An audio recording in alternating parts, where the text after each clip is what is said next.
अस्सलाम वालेकुम गाइस, मेरा नाम है अली और मैं अपने channel daily horror stories by Ali से एक दफ़ा फिर आपके सामने हाज़िर हूँ। तो प्लीज़ जो लोग जिन्होंने सब्सक्राइब नहीं किया मेरे चैनल अब तक, तो प्लीज़ इसको सब्सक्राइब करें और जिन लोगों ने सब्सक्राइब कर लिया है वो इसको शेयर करें और लाइक करें। तो आज जो स्टोरी मैं आपको बताने लगा हूँ वो बहुत इंटरेस्टिंग है और वो बेसिकली एक पिकनिक पॉइंट है हॉक्स बे, उससे रिलेटेड है। तो गाइज़ ये जो स्टोरी है ये बेसिकली हमारे एक कोलीग हैं रिजवान साहब, उन्होंने हमें बताई है। ये बताते हैं कि ये रिहाइश पजीर थे फेडरल बी एरिया ब्लॉक 17 में।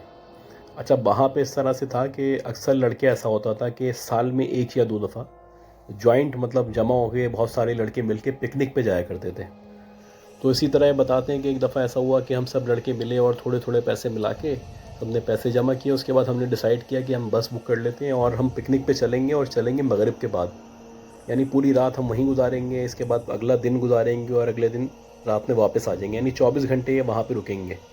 अच्छा, बहुत अच्छा हुआ कि ये सब जो है टाइम पे निकल गए और ये लोग मगरिब के बाद निकले और तकरीबन बताते हैं कि तकरीबन 1.5 से 2 घंटे के दरमियान ये अपने जो पॉइंट था, जो हट इन्होंने बुक किया था, वहाँ पहुँच चुके थे।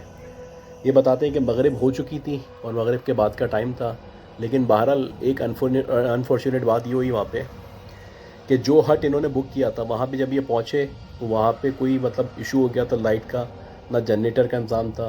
तो लिहाजा जो हट का वहाँ पे जो चौकीदार था उसने कहा कि ये हट तो अभी आपको नहीं दे सकते, इधर से ही मतलब लाइन से आप जाएँ तो तीसरा चौथा हट है तो वो हम आपको दे देंगे। तो अब ये ज़ाहिर सी बात है क्योंकि सारे बॉयज़ थे और सोच के आए थे कि पिकनिक है, तो लिहाजा उन्होंने एक्सेप्ट कर लिया। उन्होंने बोला ठीक है, अब हमें पिकनिक तो करनी है, अगर हट नहीं होगा तो कैसे रात गुजारेंगे। खैर बहरहाल ये लोग वहाँ पे चले गए और हट के अंदर एंटर हुए तो वहाँ पे जनरेटर के ज़रिए लाइट का इंतज़ाम हो गया और सब जाके अपने अपने चेंज करने लगे और जो जो अपनी जगहें थी उन्होंने संभाल ली, जाके बैठ गए। अच्छा, अब ये बताते हैं कि पहले हम लोगों ने, क्योंकि हमारा ये प्रोग्राम था कि रात में हम बारबेक्यू करेंगे और वहीं खाना बना के वहीं खाएंगे, उसके बाद सुबह फिर एंजॉय करेंगे। तो लिहाजा इन लोगों ने क्या किया कि बारबेक्यू के लिए सामान वगैरह जो है अपना सेट किया और बारबेक्यू की तैयारी शुरू कर दी। अच्छा, इनमें से बताते हैं कि टोटल तकरीबन 40 से 42 लड़के थे और इनमें से ज़्यादातर लोग जो है वो हट के अंदर ही मौजूद थे। लेकिन तकरीबन ये बता रहे हैं कि 6-7 लड़के इस तरह के थे जो बग़ैर बताए निकल गए समंदर की तरफ और उन्होंने कहा कि हम थोड़ा घूम के आते हैं और सिगरेट वगैरह पी के आ जाते हैं जब तक आप लोग अपना इंतज़ाम करें। तो इन्होंने भी ज़्यादा तवज्जो नहीं दी, उन्होंने कहा ठीक है, बुनियादी हदायत दी कि भाई आप ज़्यादा आगे नहीं जाइएगा पानी में और अब वापस आ जाइएगा टाइम पे। और ये लोग अपना जो है बारबेक्यू का सेटअप करने लगे। बाकी जो 6-7 लड़के थे ये वहाँ पे गए समंदर की तरफ। अच्छा, ये स्टोरी ये बताते हैं इस तरह से कि जब ये समंदर की तरफ गए तो ये चलते चलते इनको 15-20 मिनट हो चुके थे और ये काफ़ी आगे निकल गए थे। हाँ, इनके पास टॉर्च अवेलेबल थे और मोबाइल की लाइट्स थी। तो समंदर तो वैसे ही आपको पता है रात में इतना खौफनाक लगता है। तो बहरहाल ऐसा हुआ कि चलते चलते ये बताते हैं कि बिल्कुल कोने वाला हट आ गया। कोने वाला हट आ चुका था तो इन्होंने वहाँ देखा कि हट में थोड़ी सी रौनक नज़र आई इनको ना, कि लाइट वगैरह वहाँ पे जल रही है। तो इन्होंने सोचा कोई प्रोग्राम वगैरह हो रहा होगा। तो वहाँ थोड़ा सा इन्होंने और मतलब झांकने की कोशिश की तो वहाँ इन्होंने देखा कि वहाँ पे 2-3 ख़वातीन हैं जो बहुत खूबसूरत हैं और वो खड़ी हुई हैं और वहाँ पे वो इनको इशारे करके बुला रही हैं। अब ये 6-7 लड़के थे, जाहिर सी बात है एक एज ऐसी होती है और फिर ये इनके जहन में ये चीज़ आई तो इन्होंने मतलब सोचा कि जाके देखते हैं कि क्यों बुला रही हैं, क्या सिलसिला है। तो ये उस तरफ जाने लगे। अच्छा, बताते हैं कि जब ये उस तरफ पहुँचे तो वहाँ पे जो दूर से नज़र आ रहा था कि इनको 3-4 ख़वातीन इशारा कर रही हैं, तो वहाँ पे अंदर पहुँचने के बाद कोई भी नहीं था। मतलब लाइट्स वगैरह जली हुई थी हट की, लेकिन वहाँ अंदर कोई मौजूद नहीं था। तो ये बाकायदा अंदर गए और इन्होंने कहा ये हमारे साथ शायद किसी ने मजाक किया है। तो अंदर चले गए। अंदर जाने के बाद ये फिर ऊपर की तरफ चले गए जो उसका फर्स्ट फ्लोर था। तो ये बताते हैं कि फ़र्स्ट फ्लोर से हम सीढ़ियों से ऊपर चढ़े ही थे कि एकदम हट की लाइट बंद हो गई। लेकिन बहरहाल हमारे पास मोबाइल वगैरह थे तो वो हमने ऑन किए, लेकिन बहरहाल थोड़ा सा खौफ तारी हुआ कि क्या सिलसिला है। लेकिन क्योंकि ज़्यादा लड़के थे तो थोड़ा सा डर का जो है कैफियत कम थी। हाँ, लेकिन बहरहाल ये है कि एक कन्फ्यूजन ज़रूर थी कि हो क्या रहा है इनके साथ।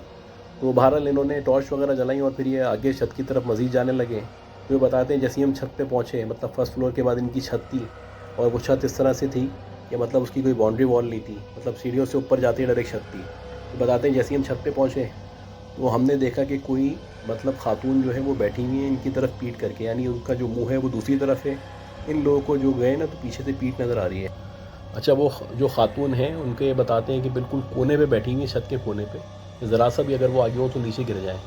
अब बहरहाल ये देखने लगे, इनको मतलब ताज्जुब भी हुआ थोड़ा सा। थे तो ये 6-7 लड़के, लेकिन इनकी थोड़ी सी हालत ख़राब होना शुरू हुई। इन्होंने बोला क्या सिलसिला है यार, लाइट भी गई हुई है यहाँ की। खैर बहरहाल अब एक बंदा इनमें से बहुत जज्बाती था, तो उसने कहा कि यार आगे चल के देखते हैं क्या सिलसिला है, कौन औरत है। तो ये आगे जाने लगे। जैसे ही आगे गए तो बताते हैं कि 2 या 3 फीट के फासले पे होंगे उस खातून के जो बाल थे वो पीछे नज़र आ रहे थे, मतलब पीछे गिरे हुए थे पीठ पे। तो मुँह आगे की तरफ था, मुँह तो नज़र नहीं आ रहा था। अब ये बताते हैं कि जैसे ही हम मज़ीद करीब गए तो एकदम पलट के उस औरत ने इनको देखा है। अब अंधेरे में जितनी इनको सूरत नज़र आई, ये बता रहे हैं कि उसकी जो आँखें थी वो वाइट थी बिल्कुल, और वो ज़ोर ज़ोर से हंसने लगी पीछे पलट के देख के ना। तो ये देख के इनकी हालत ख़राब हो गई कि ये क्या हुआ है।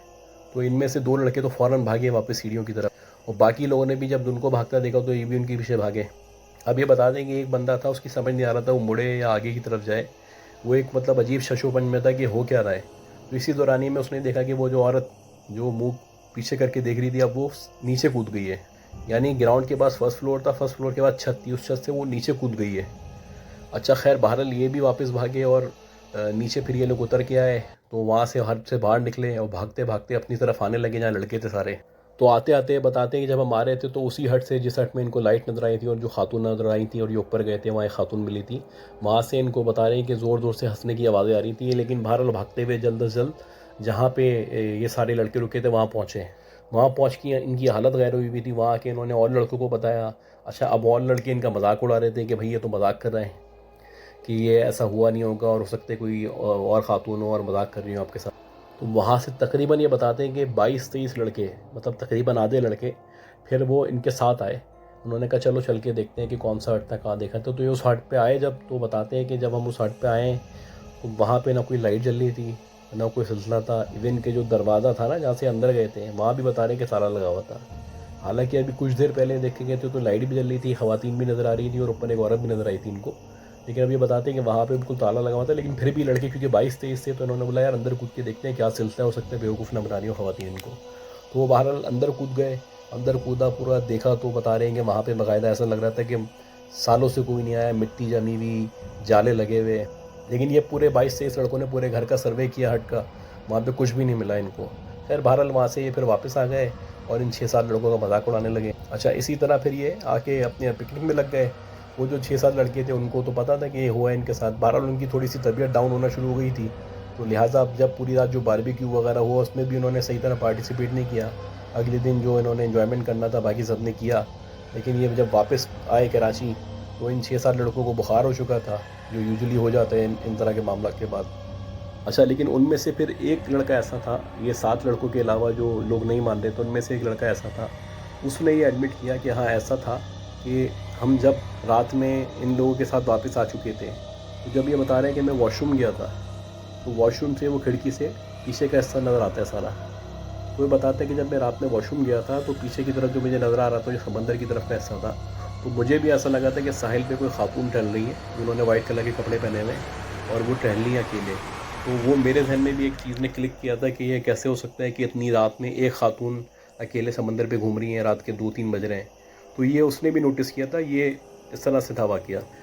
तो ये वाक़या था जो मुझे शेयर किया था हमारे फ्रेंड ने, तो मैंने सोचा आपसे शेयर करूँ। अच्छा इसके अलावा एक और चीज़ है, हॉक्स बे के बारे में अगर आप थोड़ा सा हिस्ट्री देखें, गूगल पे चेक करें, तो एक और बताया जाता है कि एक हट ऐसा है हॉक्स बे का जिसको हॉन्टेड हट के नाम से मशहूर है। उस हट के बारे में कहा जाता है कि वो आज तक कभी भी रेंट आउट नहीं हुआ है। मतलब लोग कोशिश करते हैं रेंट आउट करने की, मालिक ने भी बड़ी कोशिश की तो कोई लेता नहीं है उसको। अब उसकी कोई भी वजह हो सकती है, या आप गूगल भी करेंगे तो आपको इसकी जो इन्फॉर्मेशन है वो मिलेगी कि वो हट कभी भी आज तक रेंट आउट नहीं हुआ है। उसके बारे में ये भी कहा जाता है कि वहाँ पे जो है जिन्नात वगैरह की शादियाँ होती हैं और प्रोग्राम्स होते हैं, और अक्सर लोगों ने महसूस किया कि वहाँ मूवमेंट हो रही है, प्रोग्राम हो रहा है, लेकिन जब वहाँ जाते हैं तो कुछ नहीं होता। इसी तरह वो कभी रेंट आउट नहीं हो पाता। तो गाइज़ ये स्टोरी थी जो मैंने सोचा आपसे शेयर करूं। उम्मीद करता हूं आपको ये जो स्टोरी है पसंद आई होगी। तो प्लीज़ आप इस स्टोरी को शेयर कीजिएगा और कमेंट ज़रूर कीजिएगा, और जो भी बेहतरी की गुंजाइश हो वो आप अपनी राय का इज़हार ज़रूर कीजिएगा। तो प्लीज़ मेरे चैनल को लाइक करें, सब्सक्राइब करें, और दुआओं में याद रखें कि अल्लाह हम सब के लिए आसानी करे। अपना ख्याल रखिएगा। अल्लाह हाफ़िज़।